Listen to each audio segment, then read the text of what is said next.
Sure, but I mean, I was just saying, I have like mostly, in some of the I get analysis.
I got Taco Bell.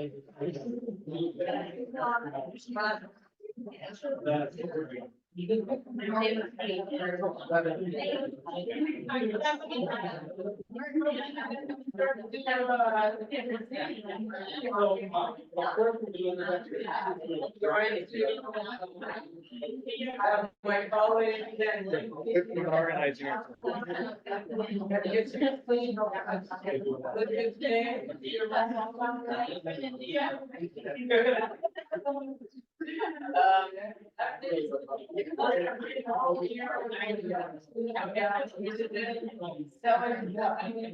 and have some stuff done in your community. Yes, you're up.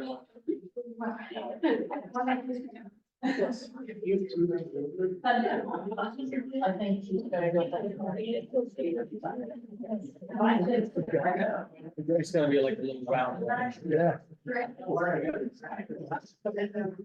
Okay, everybody. We'll start.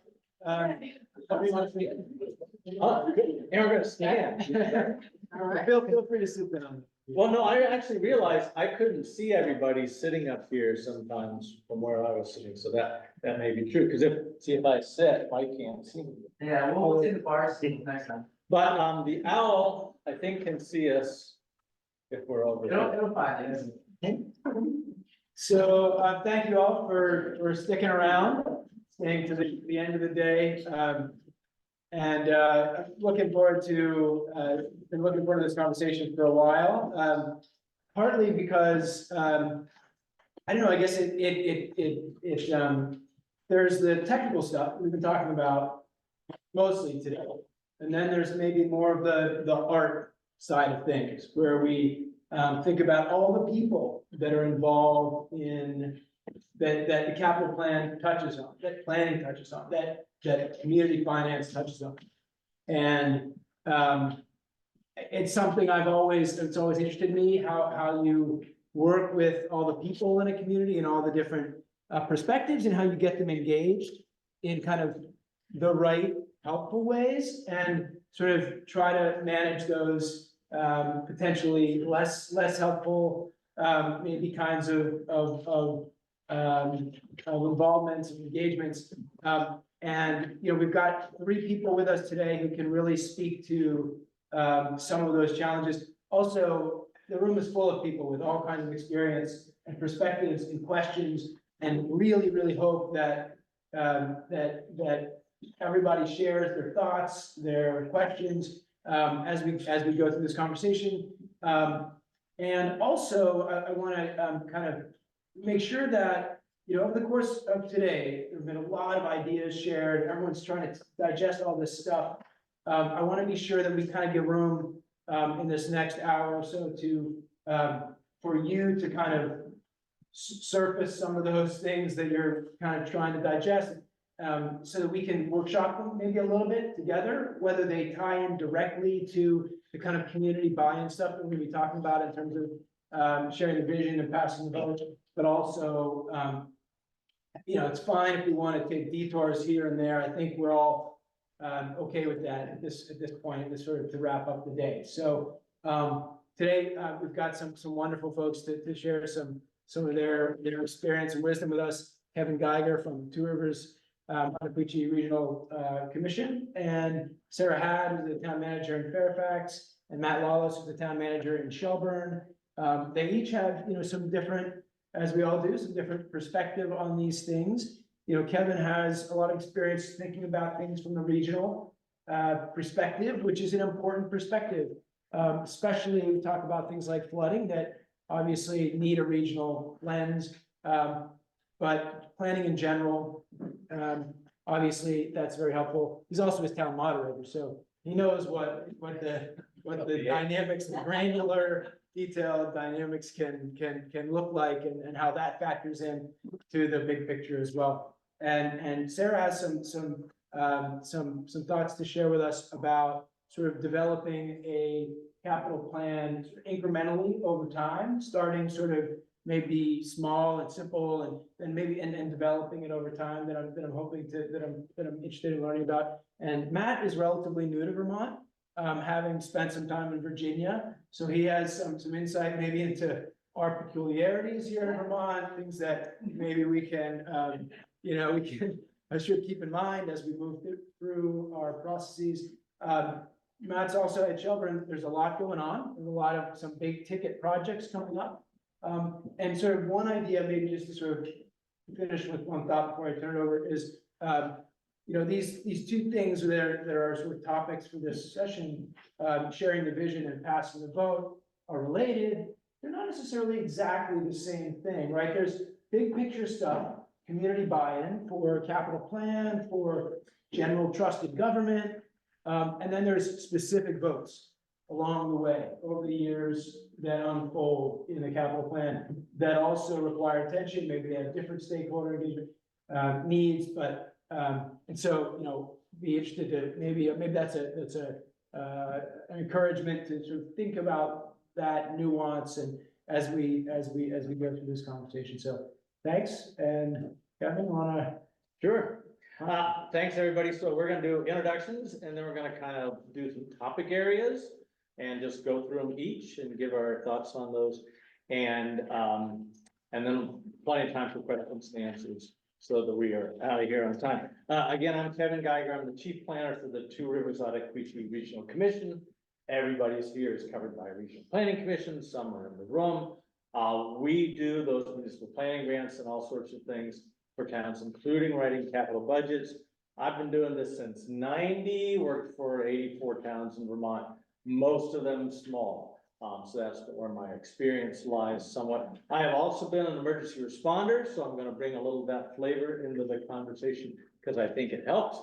And a couple other things. I co-led the state's buyout program, so we bought roughly 158 homes and businesses after Irene. And now I helped run the state's river program, which is a new process starting around providing some of that grant lead up to several communities about what to do so you don't flood them. So that's a little bit on me. So I'm Sarah Hadd. I am the town manager for Fairfax, Franklin County, one of the top 10 fastest growing towns in Vermont, but we're only a population of around 5,000, but it's doubled in the past 20 years. So it's an interesting place to be in Vermont. I came to Fairfax. I've been there now 3 years. as the second manager in. So there is a manager before me and then nothing. That was, so we're still like that sort of change that's coming sort of quickly. And, before that, I spent 20 years in the town of Colchester as a land use planner. And so my background is a lot in planning, and with that, you do a lot of different things. So I'm a certified floodplain manager in Fairfax, and they're like, oh, great, that makes you the emergency management director. I'm like, oh, yay, okay, let's see, maybe I should not talk anymore. And so you have like all these different things, and as a town manager, you're looking like, who's putting together the chair in the kitchen, who's fixing the IT problem, oh, those are all mine. So that was sort of how the capital plan became mine in Fairfax. And also it's sort of fun planning stuff too, I will admit, it's still fun planning stuff, so. A little bit of a challenge there, and also with all the needs that you have between aging infrastructure, we have our own utility, water, wastewater. And also growth we need to do in addition to our fire station, need a new fire truck. So a lot of those simple problems that you have in a lot of Vermont towns, we have those too, and they all come together all at the same time, so. Well said. Much the same way. Shelburne's 7,000 people and still at that scale of not having subject matter specialists in many of those areas. So no dedicated capital plan writer, no full-time staff emergency management director. So those we share those wearing many hats. My name is Matt Lawless. I started in Shelburne last June, and the first time I was in Vermont was for the job interview right about this time last year. I had 10 years of City Hall work in Virginia before that. Pretty similar environments. It's the same mountains that continue to the south and west of here. So not that foreign to see the suburbs giving way to orchards and pastures in Shelburne. It's a familiar setting. When I'm not town managing, you can find me biking around town and trying to find a community theater gig. I did a lot of that in my free time in Virginia, and so the governance of theater and the drama of government is something that's very to me. Very, very good. So the three subject areas we're gonna kind of run on a little bit philosophical, maybe in the beginning, some mechanistic stuff about how to do this, and then maybe some tricks of the trade to get you through. So I'll start a little bit on philosophy, and then we'll just kind of run over here. Some things, the way I approach this stuff is as a planner for a long time. It's a plan, right? People don't like to plan. And that's kind of just gonna set you up for conflict anyways. Because it's all about the future. People don't wanna think about the future in essence, because you're all gonna be dead. And so we naturally don't go there. We're like, let's think about tomorrow. That's more fun. So we have to begin that way and then overcome that natural obstacle. We like data. A lot of people like data, and you're only gonna be roughly right in this, and that's okay. I think Sarah talked about that earlier. I route everything in this process to $10,000. If it's not 10,000, it's 0. If it's 19, it's 20, that type of thing. And it saves a lot of math in there. People don't like math. This is a math thing. Try not to give math unless you have to, out there. That's right. Smile while you're talking about grim things, because that way they don't think it's grim because we're smiling. Somehow it's actually how it works. And be blunt, because all of planning, this is not about planning a birthday party, right? This is about raising taxes and money and things that people aren't going to be terribly happy about. So I call that gently holding them in an uncomfortable place. I'm sure Caleb did a lot of that down there. So they're not gonna wanna do it. And Sarah also mentioned, kind of, you'll suck. I think your words were, you'll suck at first. Yeah. Don't think of this as walk before you run. Think of this as you're at the baby stage where you kind of can't really hold your head up and you smack yourself a lot because you don't realize that's your hand yet. Those type of things. We did not win best CIP this year, but we had one, which is an improvement from a couple of years in the past. Shelburne had gone a couple of years without doing the appropriate 5-year capital plan that's connected to the town plan, such that when I brought the draft to our planning commission, they didn't know what to do with it. But we reminded them and it's there. So I don't mind showing the kind of ugly, short baby step first CIP. So if that's helpful for you, there's a few on the corner that you're welcome to pick up. And I totally agree with Sarah that, the narrative is key first. There are not any tables on the front page of that. It's telling the story of this is what we want to do in narrative form. How does it connect to our town planning boards? What can be done, what can't be done, and answer about the constraints right away. And yeah, it's informed by data, but I know that the data in it isn't perfect, and we're doing the best we can for this first year, continuing to improve it. The community planning process really meant a lot to me, and we're trying to make it less about that data and more about the stories. I was really fortunate in the timing of my start that my select board had already recruited Vermont Council for Rural Development to do one of their community visits. You probably were part of a fair number of those. Yes. I think we were town number 85 in their series. So who else been a part of a VCRD community visit one way or another? Super helpful activity. They've got a really well-tested methodology of community organizing, which includes the town government, but not entirely. And they accept a lot of community organizing space that's like out in civil society and letting people organize for their own stuff. And I was very impressed with how they organized the process, catered it. They had a lot of facilitation, and we were in the fire station, out of the school. They were doing the Post-it note and sticky pad activities on the walls. And and they did a kind of a voting rounds of elimination to make 3 top community priorities. And my select board ended up being a little disappointed about it because there were 3 priorities that we were already doing stuff on. We already had committees, but I said to the board, good job. You didn't miss anything, that you correctly identified 3 priorities too. And now we have like 40 new active volunteers who are on these community task forces doing things that the town's not very good at, like soliciting donations, planning pop-up activities, talking to other towns about how we can work together. Great work. And now they're plugged in, we validate our own strategic priorities. So when we get the town meeting before the moderator and say, here's the work that we're doing to take progress on the capital plan, raise the taxes, it's consistent with these top 3 strategic priorities that all y'all already said were the most important thing. And it's created some momentum. Again, I didn't have anything to do with it. The board set that up before I started. I think you hit on some really great parts, including communication. So on the planning side, you just have to be quiet about it. You have to sort of take it a step at a time and also communicate out and link things. I think that's the key thing. So when I started in Fairfax, we were just coming out of COVID, I got the honor of reopening the town offices to people. So it was sort of like that, where are all the people in Fairfax type of thing.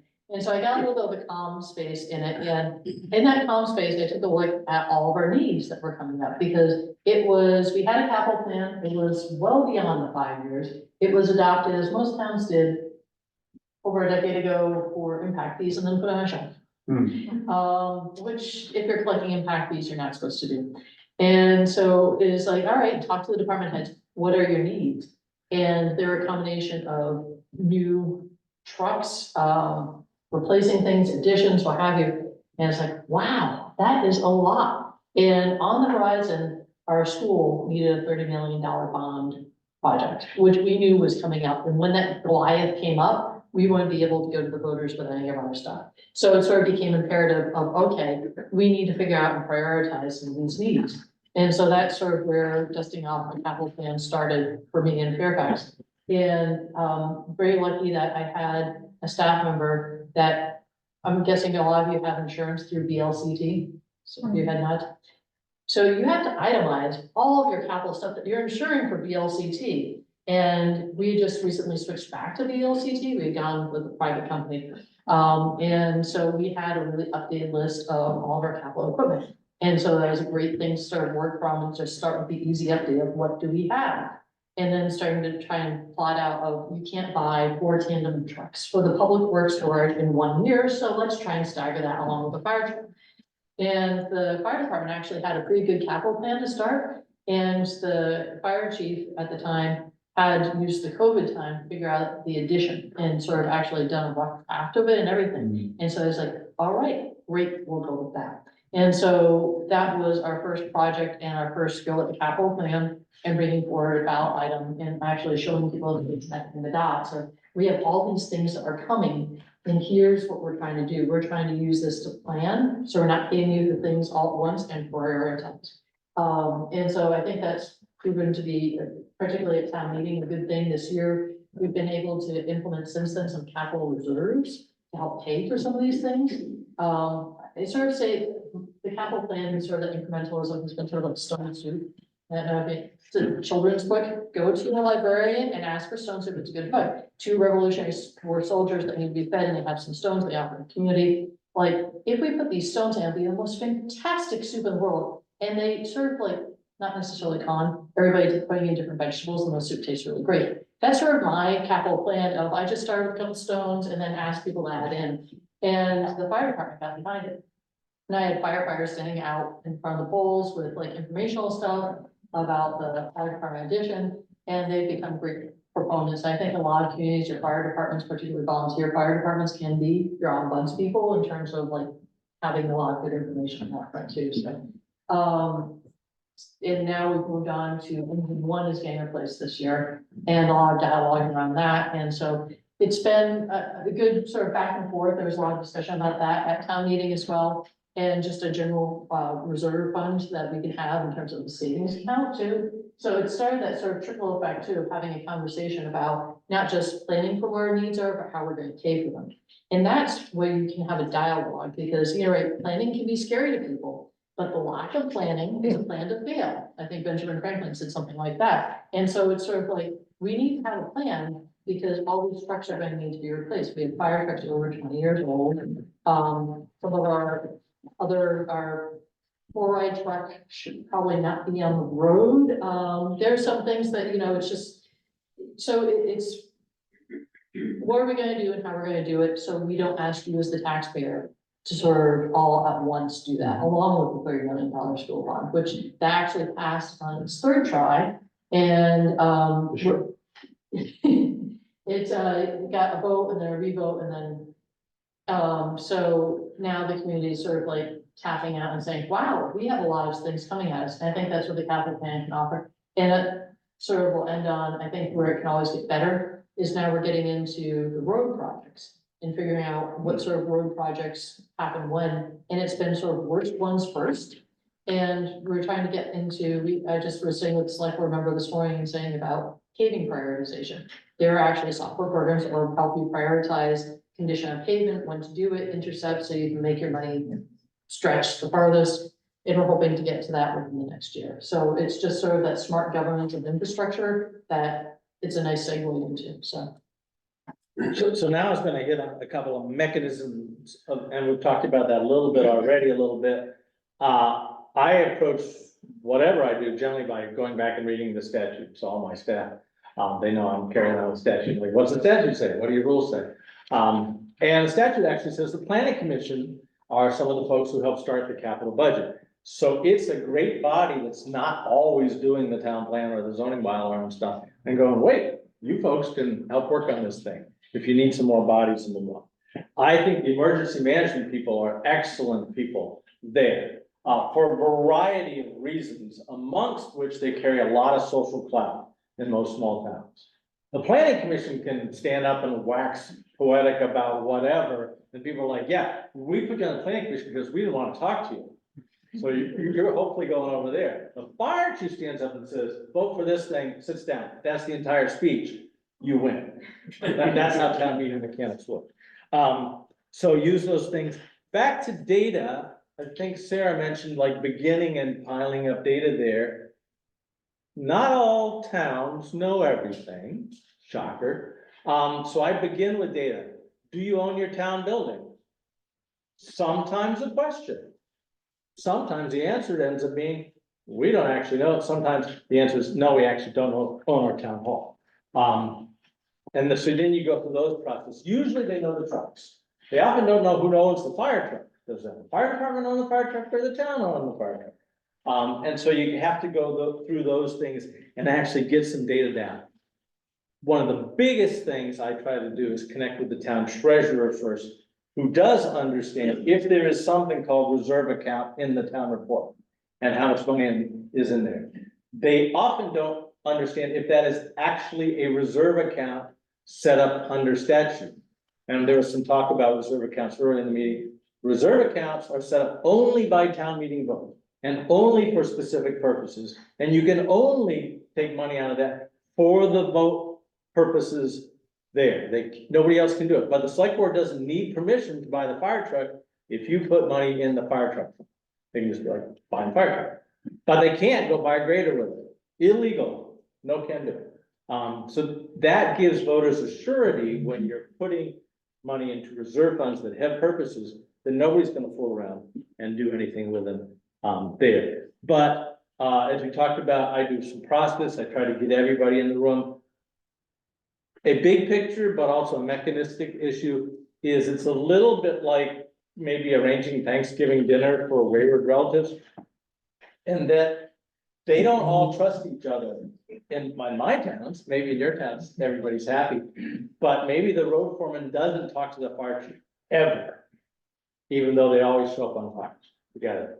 Maybe the select board and the town treasurer are on the outs. And so you're gonna be playing a little bit of family therapist as you go through this, because you're gonna be talking to all of those people. And as maybe some of your roles, day to day, anyway. So some mechanisms or, you know, ways to actually get this thing done. Any tips there?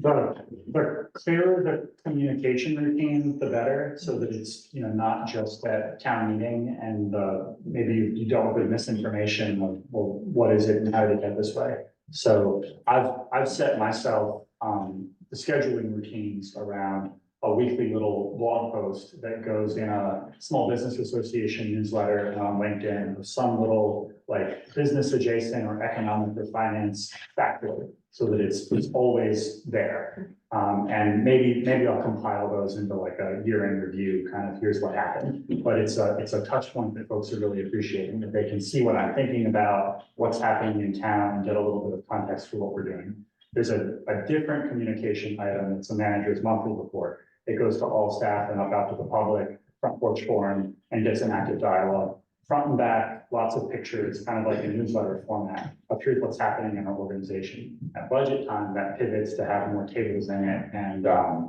prepping the budget communication. In feel-good times, it can be more human interest, welcome staff, but it's like my little manager newspaper, because the traditional media don't cover that stuff the way they used to. So we have to be more proactive in our communications. The big scary $30 million item for Shelburne coming up is a wastewater treatment plant consolidation and renovation. It's the biggest capital project we've ever done. And this is a tough environment to pass that. It's essential. We've been communicating it for a long time, so the public knows it's coming, but I'm worried that it's too much to bear right now. So the planning loan, the financing tool that's working on the engineering, also allows for a degree of formal communication to communicate what's going on with the rates and why it's important. So we're not shy about hiring a PR firm to do better newsletters than what I can make in Word, and do better social media stuff than what I can do on Instagram, and host community meetings better than I can facilitate, so that we get this right. And it's less than 1% of the engineering budget, so to people, they're not gonna read the engineering report, and it hurts engineers' feelings, but we have to communicate smoothly about that. So that feels like important prioritization, knowing that, you know, do what you can on your own, make a habit of it, but also go and get the professional help when it's necessary. The communication piece is so crucial. It's changed so much for me over the last 20 years. It used to be, have a public hearing, people will show up and you can talk to everybody. No one shows up at the public hearings anymore. They work on Zoom and watch you. They don't actually come to a meeting, or they'll watch the recording later. And you can knock yourself out with Facebook, Front Porch Forum, newsletters, you name it. And it seems like the actual impact level is like lessened. I'd say talk to your fire chiefs, talk to your select board, those people that are meeting people at the corner store that can remember like a couple like salient pieces of it is a good thing and can talk to it and say, yep, we're coming up, there's a plan for that. And just sort of offer that reassurance. I think it goes back to the emergency management. If you smile and reassure people, even if you are like, I have no idea, the rich just went out, I have no idea what we're doing, well, we have a plan for that. It's that sort of reassurance level. And I think the escalating cost factors too, in terms of fire trucks particularly, has anybody ordered a new fire truck recently? Just approved one. I'm guessing it's maybe, and kudos to you if you're better with sharpening your pencils than we are, but probably about $100,000 more than what you thought it was going to be at least 2 or 3 years ago. Yeah, it's a delay in getting them. You don't get them tomorrow. No, we got, it was like 573 days, more or less. So So we just refurbished a truck and it's $300. it's. It's not a new truck. It's incredible, and so that's one of the pieces too, where you can have this great capital plan that you revisit once a year, and you know, after you take it out the shelf and dust it off, everything is going by so fast that you have to like just be honest too with people and just say, it was our best guesstimate based upon construction costs, based upon truck costs last year, and we keep on trying to budget, and what you're saying about rounding up to the 10,000, with fire trucks, it's almost like, maybe that should be. Perfect timing, 100,000, right? It's, so that's an interesting one. So just being and empowering people to say, this is our best guess. It's a 5 or 10 year plan. Of course, costs are going to be more. So this is another reason why we need a plan, right? Because if we don't have this now, and we start 5 or 10, those costs are going to be so much more to the community. So I think that's a key communication piece. So, yeah, communication. So now maybe a couple of tricks as we've been in this process. And so here are some things that, they aren't necessarily tricks and they aren't, it's too grandiose to call them innovations. But when I'm working with towns, one of the things I begin with, as towns are looking at this daunting thing and they're explaining how expensive everything is, the first thing I do is suggest they stop being in town. That they stop being in town. Like, if you're West Fairleigh, you're a half town anyway, stick on the Fairleigh, just back out of the game. Any takers for that? Well, I don't get any takers for that. And I know I'm not gonna get any takers for that, and that's okay, because what I have done is I've just opened up their mind to the realm of essential possibilities, and now you're moving it down. Caleb talked about, maybe we don't do anything. Begin that way and have them walk you into it. Nope, we actually should be planning about this, so we're not just waking up and buying a $500,000 fire truck. So you don't need to force things. Start with some stuff that they're not gonna go for and then move forward. I talk about used gear. A lot of people wanna buy the shiny new thing. There are a lot of semi-shiny things out there that are a whole lot cheaper to go buy. Share gear. You may have a grader, but you only really drive it about 10 days a year, and the next town drives their grader about 10 days a year, and their grader driver is more valuable than the grader. Bad grader drivers will take $1 million of gravel and put it in the ditch. And then you have to go get it back out of the ditch and do other things with it. No, so see if you can share things, rent stuff.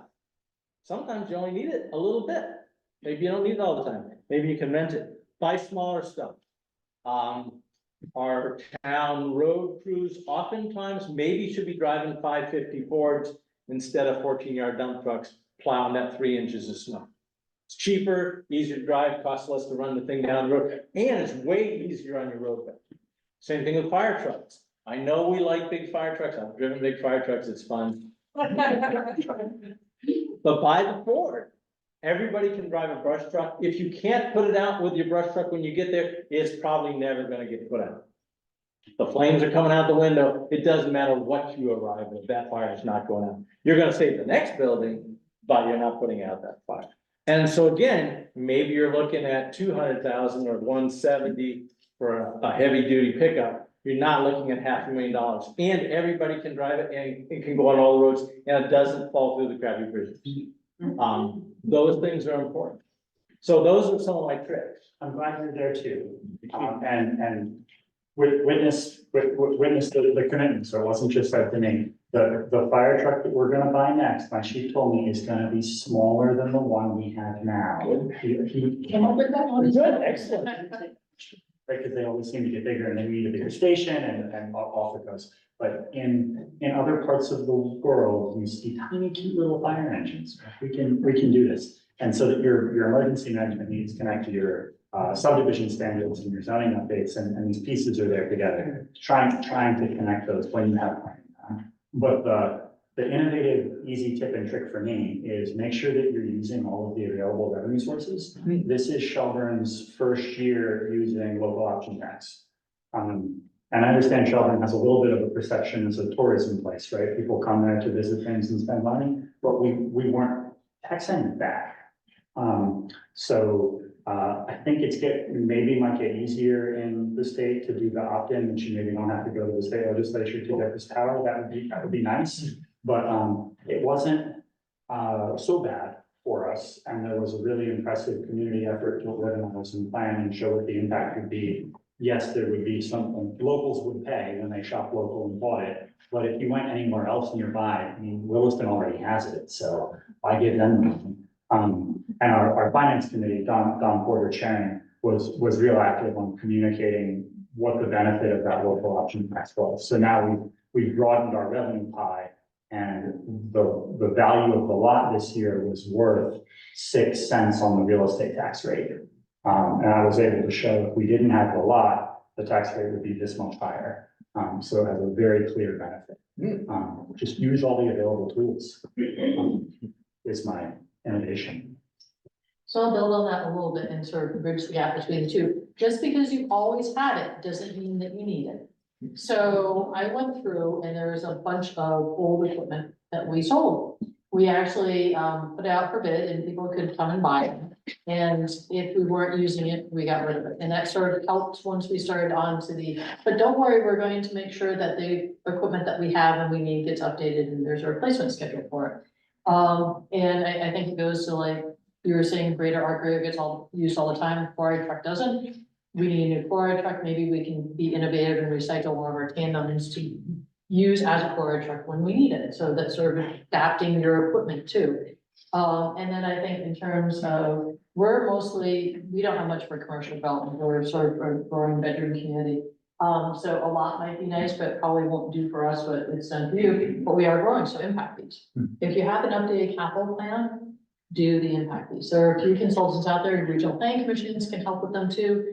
And that's an easy place to start because it's not necessarily taxes, it's not necessarily a fee that your existing residents are going to pay. It's a way of creating equality between the people coming in and the people that have been there and paying taxes. And that sort of helps you with newer fees. And then sort of the last sort of trick is more planning. I have my special, I have a plan for it, socks on, so I really am still on the inside of planner. So we're adopting an official map. And yes, Oh, does anybody else adopt an official map? I've always wanted to.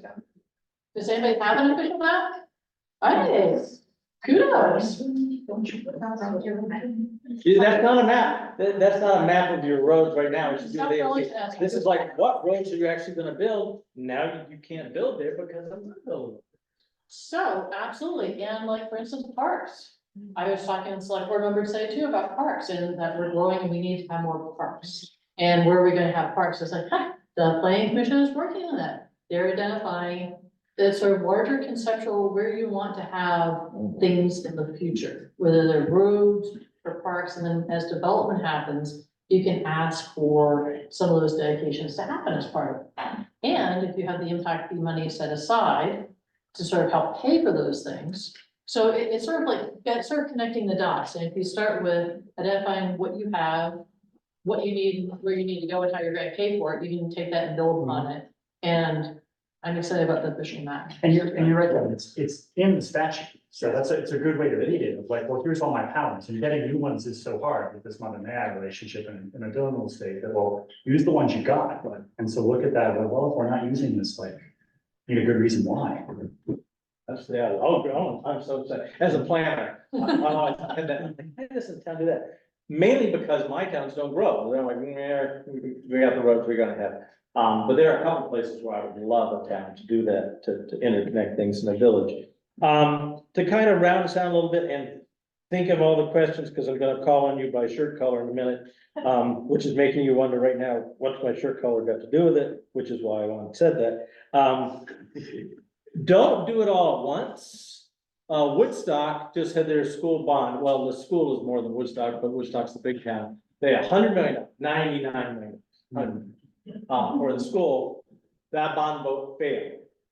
But there've been innumerable, whatever, lots of articles in the paper that the town needs $10 million to take over the private water system. That's kind of crappy over here. It needs another $5 million for the town hall. It's slightly falling off the edge. It needs about another $10 million for the sewage treatment plant, maybe 15. So all of those numbers are in people's heads, and then they see that other bond vote. Don't do all those things at once. Do like one thing, put out that far, then go to the next thing.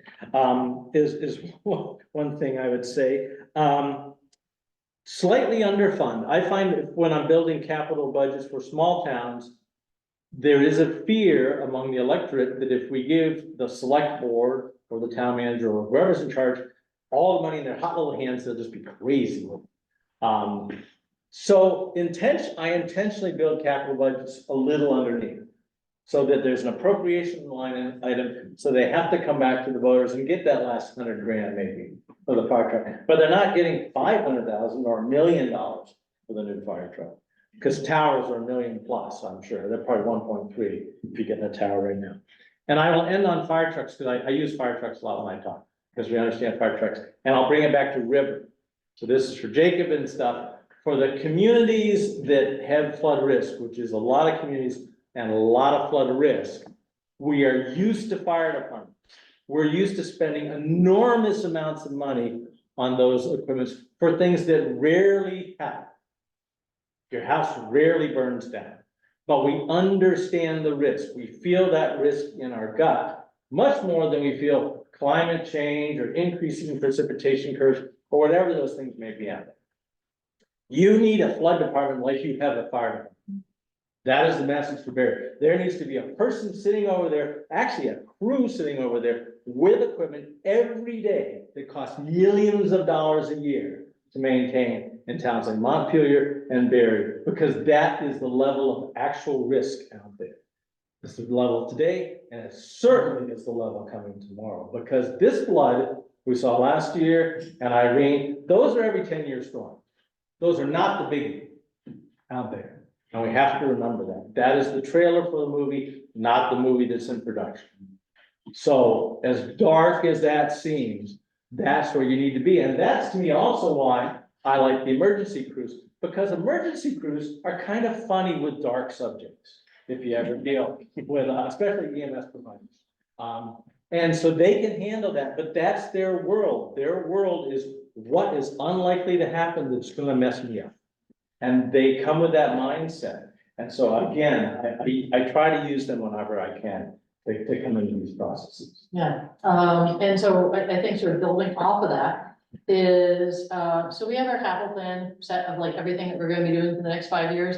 And we had 2 floods within 6 months last.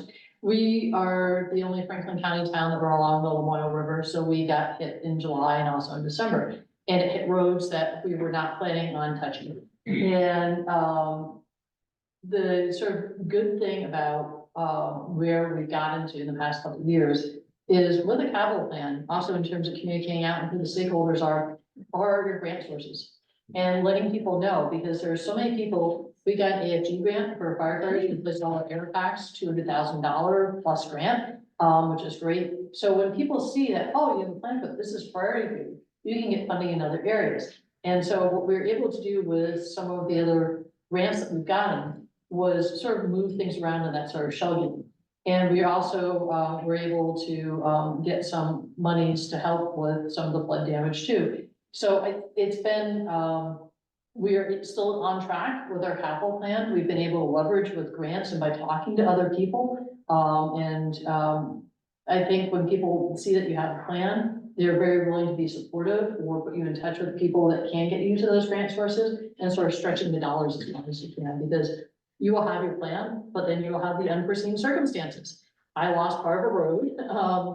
There was a little bit of a road slide on my way here today that, my public works director is taking care of, hopefully. It's going to be that continued unknown. So even with your best plans, you have those unknowns, but when you can get into that sort of regular funding and anticipating and planning for it, it helps because you can't plan for the unknown so much, but, you can create plans that will help.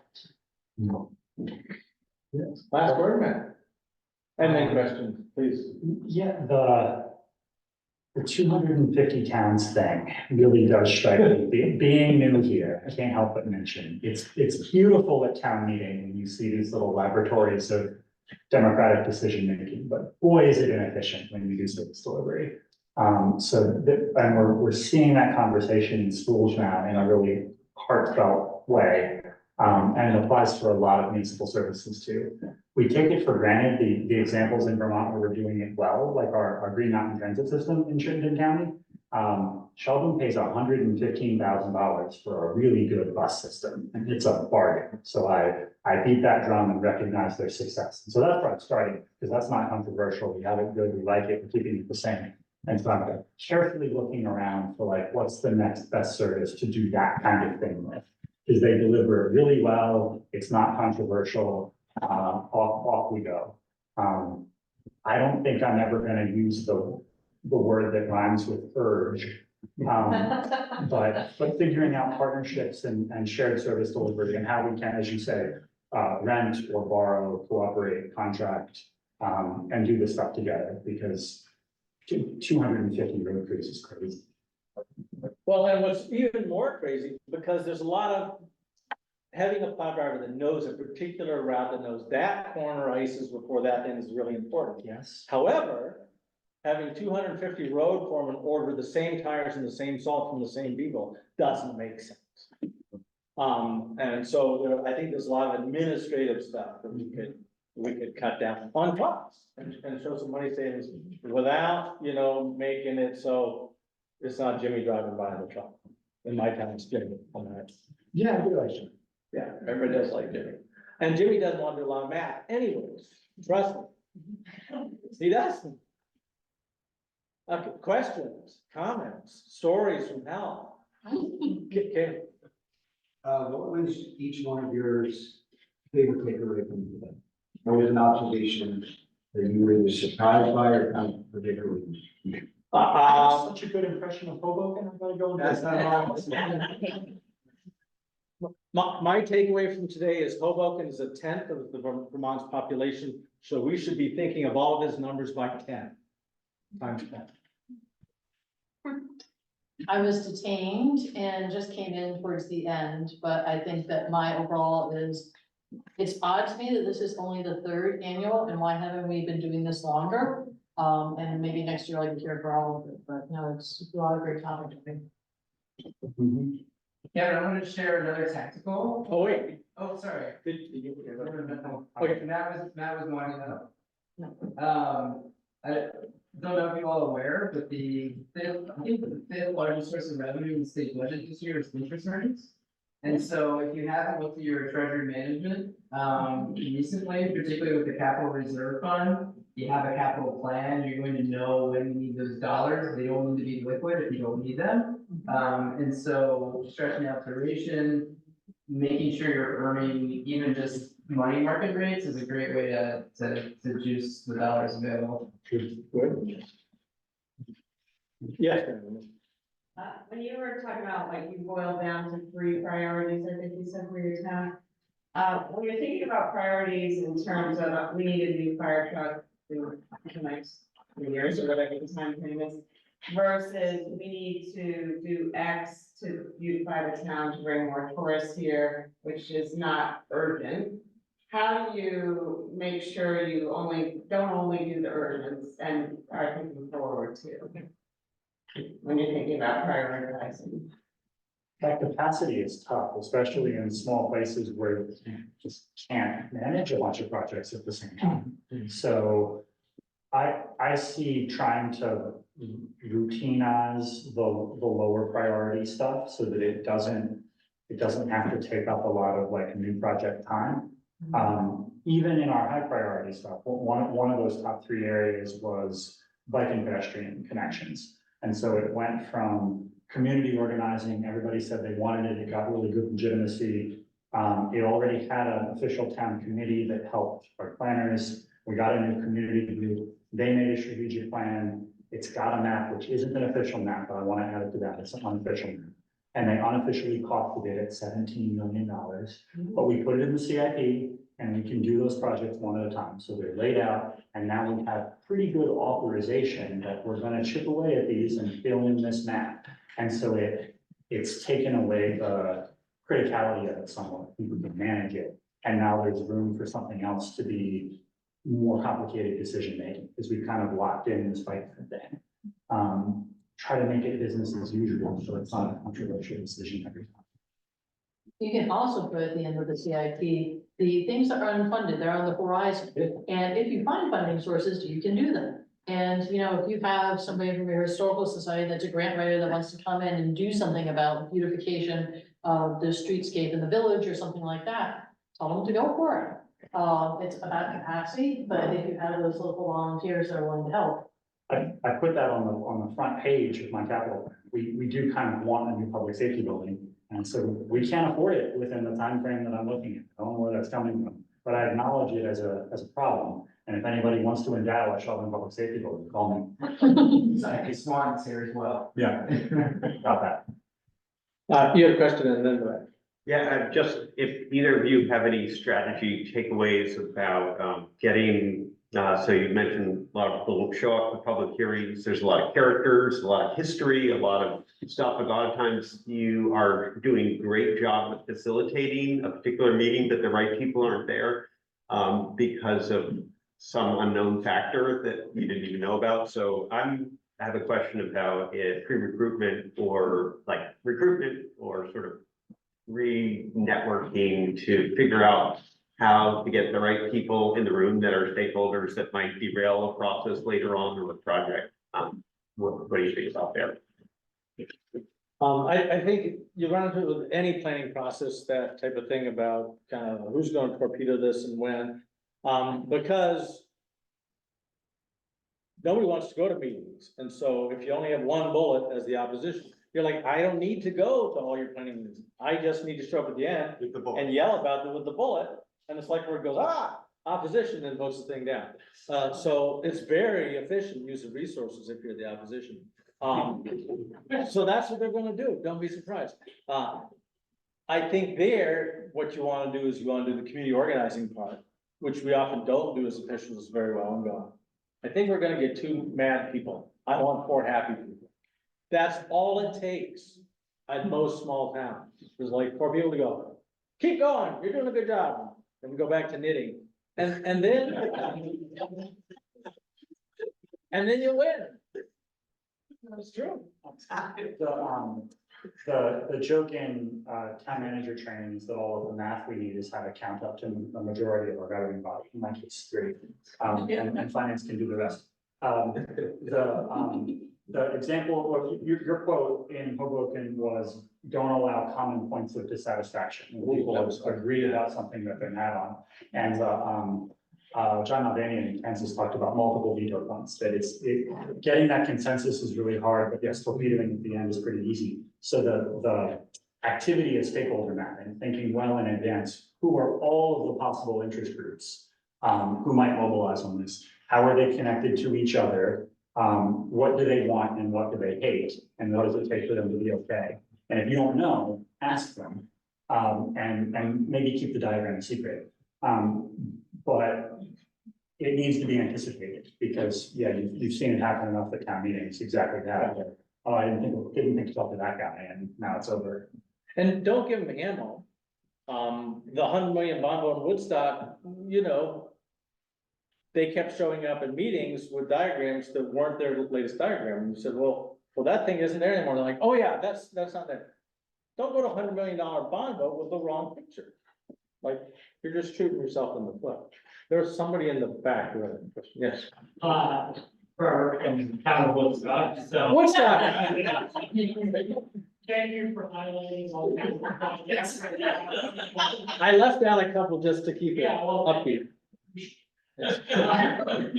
And, I wanted to just highlight the option tax that you were saying, because we've had there was a meals tax in Woodstock for years that, and we just wrote it in local 1% sales tax on everything else. And so we're using that for the infrastructure, that is the purpose, to help our capital be able to pay for some of these projects that we know are coming down the pipe. You were also very modest in your estimates on a few of those. Oh. So I just want to say, being able to plan for local option tax if it works for you, I think is a good way to start, because if you're in an area that has a lot of tourism, a lot of that revenue is coming from your tax base, it's coming from outside sources. That, we have a huge second home population as well as a huge tourist base, so, with this new 1% sales tax, we are expecting about $200,000 a year in extra revenue. And of that, the majority of that is going to be non-Woodstock residents. So if it's something that works for you, I think that's a good plan to get going. And it did fail a few years ago, but we were able to get it passed this time. So you might fail the first time, but it's something that you have to keep bringing up, and eventually people will get this makes sense, because everything in town and city, village in the state pretty much has it. And Woodstock, I'm glad you're here. The big problem with Woodstock, I think, is getting people is back to the story, and maybe back to Caleb's initial thing, which is really back to the beginning of planning, which is, what do you want to do? Do we want a new school? Yes, no. Once you've got them over that, do we want to commit to solving the flood problem? Yes, no. Then it's all details. And I think the hard problem in Woodstock is people are like, that's expensive. And you go, that's the price of mayonnaise today, guys. I'm not making mayonnaise. That's what mayonnaise costs. It costs $7 now. It used to cost $3. I don't know why, but Eggs. yeah.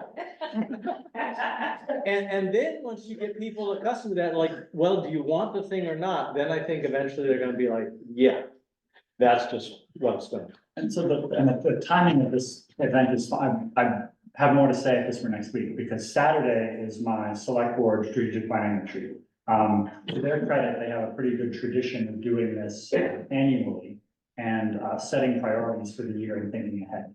And we didn't do it last year because of the management transition, so this is my first time seeing it.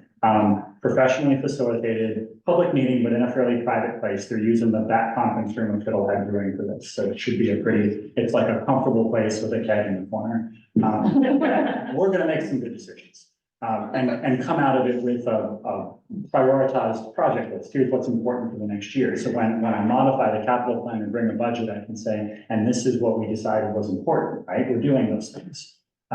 Really helps. So I'm a big fan of governing bodies having those traditions. I had a buddy who felt likewise on this, and she did the facilitated thing, went really well, but they couldn't get that town council to narrow it down. And so they ended up with 42 strategic priorities in a town of 6,000 people. And they wanted it all. And so she tried and checked them off and did the best they could. So such is life. Yeah, Bonnie. Speaking of doing it all, what would you advise the community that did their capital budget that included their maintenance needs and their long-term planning and figured out they can't afford it? Yeah, that's Not actually asking for anything new. They came up with, we could put all the money we can in 30 years. Yeah. And we can't pay our. That's a common outcome if you're doing it right. And so, and Caleb, I gotta keep coming back to Caleb because he hit a lot of points. That is the grieving part. Okay, then you're not gonna have that. And so many times I'm with the community, they're like, but I want it. I'm like, do you have the money? No, then you're not gonna have it. But I want it. Do you have the money? If I was a waiter and I came and I said, the hamburger's $11, and you have it say, I have no money, then I'm like, no hamburger, right? why that is a weird discussion with towns, because they so want the thing, it overpowers the rationality on everything else. And so I would say, I try to, again, gently hold them in that place and go, then you don't have a fire truck. Then you don't have a plow. And I guess when it snows, nobody goes anywhere. And you're okay with that. And if they say they're not okay, then they're gonna go get the money. But it also may drive them to those slightly more alternative solutions about maybe we, rent a plow truck when we need it. Maybe we share something. Maybe we do something that we haven't done. Maybe we get rid of that thing we're never using and buy the thing we're gonna use. That's such a tough conversation to have, though, just to sort of like, on that front, that was sort of like if we're not using it, if it's old, saying that we're getting rid of it, we're selling it for money. And we're going to use the things that we have. And so it gets into that prioritization level of service, what have you. And we're different, we're a growing town, we're abnormal for Vermont. There are lots of towns, more towns that are in that category of shrinking and running into just that. And so I'd be curious as to how other towns are dealing with that, because just our demographics, that's going to be a struggle for a lot of towns. It really seems to be a conversation we're having. People will say, you know, it's growing. Yeah. But the answer is hold the budget steady in a time when costs are increasing. Yeah, if I had I was gonna mark over there, but we don't have a marker, and do actual math again to scare people. But any of you can do this, make an Excel spreadsheet that has your income go up by 2% a year and your costs go up by 4% a year. Yeah. And you start like this, and the graph, I'll draw it on the screen here with my fingers, and the graph goes like this. For a long time, you go, yeah, that's doable, that's not so bad, and then does it. The math will always do that to you. We happen to live on this end of the graph. And so a lot of things, and that's the hard part, is the system hasn't changed. This system is this system. So it's not like, oh, what are we doing wrong? No, you're doing the exact same thing you did there. The math just sucks on this end of the curve. And so I think we're going to structurally have difficult conversations. I think we're already talking about that with emergency services and the 250 thing is just that regionalization of some services does make sense. And that is, this problem, although it feels unique to Vermont, is not unique. No. District of Columbia, for example, to pick something that probably seems like it's in a different universe, has struggled with this exact issue, despite all the growth that they had pre-COVID in the decade and a half prior. They have been recognized as having some of the best capital planning because they are so constrained in what they can afford, and their capital needs are so huge because they're a state, that being a state, the Congress is involved. And so that coming back to kind of our first session, that prioritization scarcity exists whether you're in a growing town, a town that isn't growing, a big town, a small town, a city, a metropolis, whatever, scarcity is always gonna be there to some degree. And so that's why what we've seen as best practice is really to spend the first 2/3 of the capital plan providing the framework, the vision, the planning, the policies, the prioritization. But not so much in that usual planner sort of way that we do, where we kind of put aspirational stuff down on a lot of things. A much more kind of, we're gonna squeeze you here and make you do real things. Smile, but when you do it. Ronald? That last question. Yeah, last question, since we're talking about how difficult all of this, like the normal stuff is and our past going this way, and that's just like kind of maintaining what we've done, to wrap in this, the middle section that I, me and my colleagues, I don't have to. Curious to know if, speaking to prioritization, like capital planning, and seeing what you all have seen on the ground, are there wins, opportunities that you've seen work really well to help communities think through, like, yes, we have all these challenges and it feels sometimes like now we're just adding this other one and it starts to feel impossible. Are there ways that you're seeing folks start to just kind of naturally integrate climate thinking into their capital planning already? Are there some tricks in particular that work well for not kind of freaking people out, but getting buy-in to do more forward-thinking, planning in their capital planning processes. Can I add on to that, because this is a real interest of mine, one of my interest areas is FEMA as a moral hazard. So I was just interested in also tying that into, for, you know, the perspective you all see on the ground in terms of doing resiliency projects, when if it breaks, you might get, you know, for whatever, 4 cents on the dollar. Right. I think it's a very hard issue because, it can be so daunting. And again, you're trying to get people to think about unpleasant things and who wants to do that. And if you're, you know, in Jacob's shoes, you're dealing with a traumatized community that what I want to do is re-traumatize you, then talk about this stuff. And you're like, I don't want to talk about it. I had problems buying people's homes because they did not want to do the paperwork because they didn't want to think about, you know, the fact that they only made it out alive and everything else got washed away. So a little bit of sensitivity training or something about how do you get people to do bleak things is useful. But I urge you to go to Northfield, Water Street, Northfield if you can. By the way, if you have a road named Water Street, hint. Or is anybody from Waterbury? Waterbury? No more needs to be said on that. The park in Waterbury, in Northfield, Water Street, is such a beautiful spot. And was such a tragic spot. And to go there on a nice spring day and look at that thing, and that's where the plus side, it isn't just a minus. There is this plus, and Caleb was talking about that kind of hitting multiple things, is think about what you're going to get as well. That park, the entire other side of the street now looks at this wonderful park. I'm sure the amenity values, their property values must have gone up. Plus now you have this park.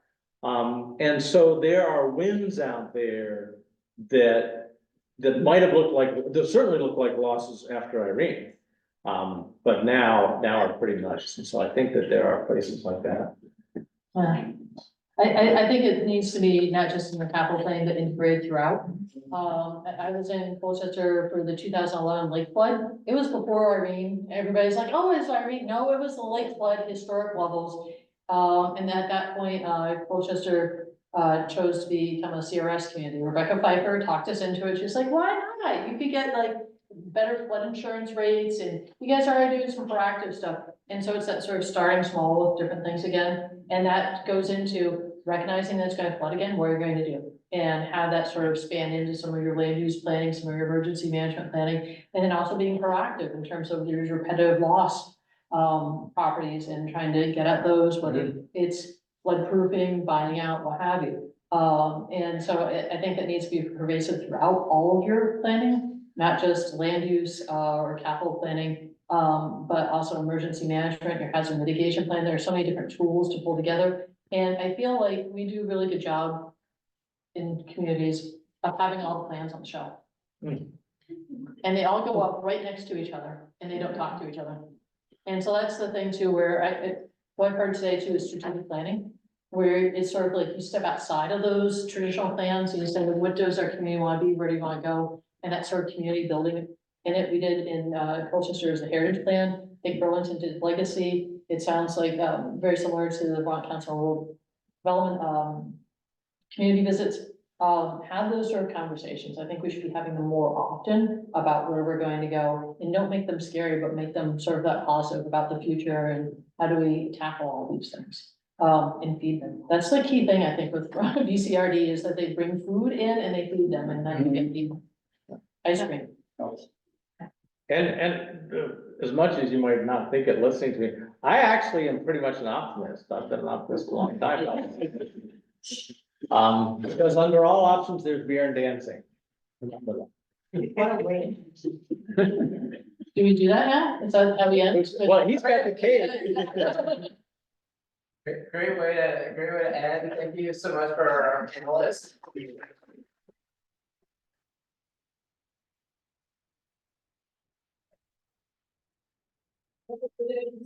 We're gonna send out a survey, let me know you all what we did well, what we did not well, if you'd like to come back again next year.